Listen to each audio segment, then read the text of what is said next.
ईश्वर का न्याय। एक रोज रास्ते में एक महात्मा अपने शिष्य के साथ भ्रमण पर निकले। गुरुजी को ज़्यादा इधर उधर की बातें करना पसंद नहीं था। कम बोलना और शांतिपूर्वक अपना कर्म करना ही गुरु को प्रिय था। परंतु शिष्य बहुत चपल था। उसे हमेशा इधर उधर की बातें ही सूझती। उसे दूसरों की बातों में बड़ा ही आनंद आता था।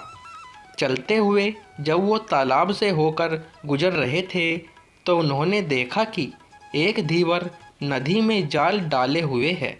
शिष्य यह सब देख खड़ा हो गया और धीवर को अहिंसा परमो धर्म का उपदेश देने लगा। लेकिन धीवर कहाँ समझने वाला था। पहले उसने टाल मटोल करनी चाहिए और बात जब बहुत बढ़ गई तो शिष्य और धीवर के बीच झगड़ा शुरू हो गया। यह झगड़ा देख गुरुजी, जो उनसे बहुत आगे बढ़ गए थे, लौटे और शिष्य को अपने साथ चलने को कहा एवं शिष्य को पकड़कर ले चले। गुरुजी ने अपने शिष्य से कहा, बेटा, हम जैसे साधुओं का काम सिर्फ समझाना है, लेकिन ईश्वर ने हमें दंड देने के लिए धरती पर नहीं भेजा है। शिष्य ने पूछा, महाराज को न तो बहुत से दंडों के बारे में पता है और न ही हमारे राज्य के राजा बहुतों को दंड देते हैं, तो आखिर इसको दंड कौन देगा। शिष्य की इस बात का जवाब देते हुए गुरुजी ने कहा, बेटा, तुम निश्चिंत रहो, इसे भी दंड देने वाली एक अलौकिक शक्ति इस दुनिया में मौजूद है, जिसकी पहुँच सभी जगह है। ईश्वर की दृष्टि सब तरफ है और वो सब जगह पहुँच जाते हैं। इसलिए अभी तुम चलो, इस झगड़े में पड़ना गलत होगा, इसलिए इस झगड़े से दूर रहो। शिष्य गुरुजी की बात सुनकर संतुष्ट हो गया और उनके साथ चल दिया। इस बात को ठीक 2 वर्ष ही बीते थे कि एक दिन गुरुजी और शिष्य दोनों उसी तालाब से होकर गुजरे। शिष्य भी अब 2 साल पहले की वह धीवर वाली घटना भूल चुका था।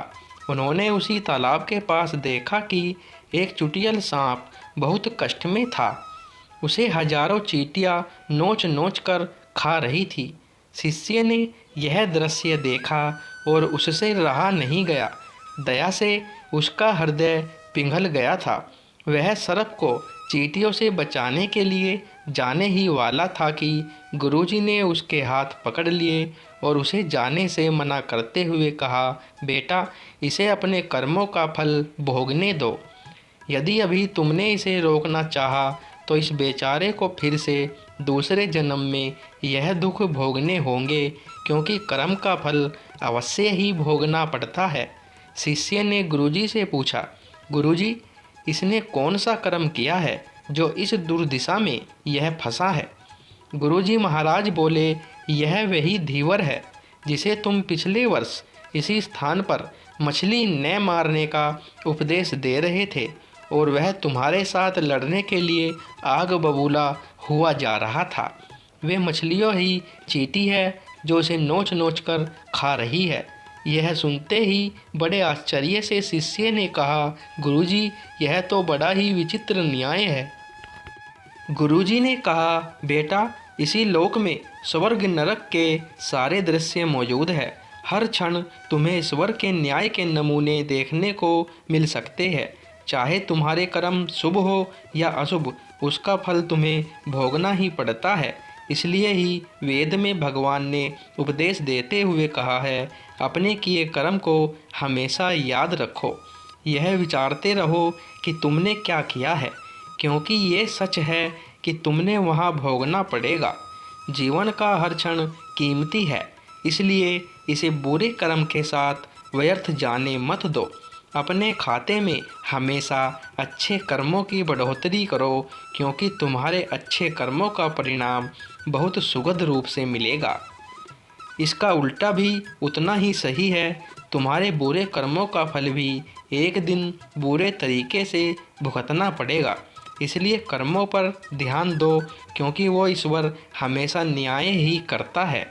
शिष्य गुरुजी की बात स्पष्ट रूप से समझ चुका था। यह 100% सच है कि ईश्वर हमेशा सही न्याय करते हैं और उनके न्याय करने का सीधा संबंध हमारे अपने कर्मों से है। यदि हमने अपने जीवन में बहुत अच्छे कर्म किए हैं या अच्छे कर्म कर रहे हैं तो उसी के अनुरूप ईश्वर हमारे साथ न्याय करेंगे। यह जीवन हमें इसीलिए मिला है ताकि हम कुछ ऐसे कार्य करें जिसको देखकर ईश्वर की आंखों में भी हमारे प्रति प्रेम छलक उठे। मेरे प्यारे मित्रों, वीडियो पसंद आई हो तो वीडियो लाइक और शेयर करें, और अगर आप चैनल पर पहली बार आए हो तो चैनल को सब्सक्राइब करें। धन्यवाद दोस्तों।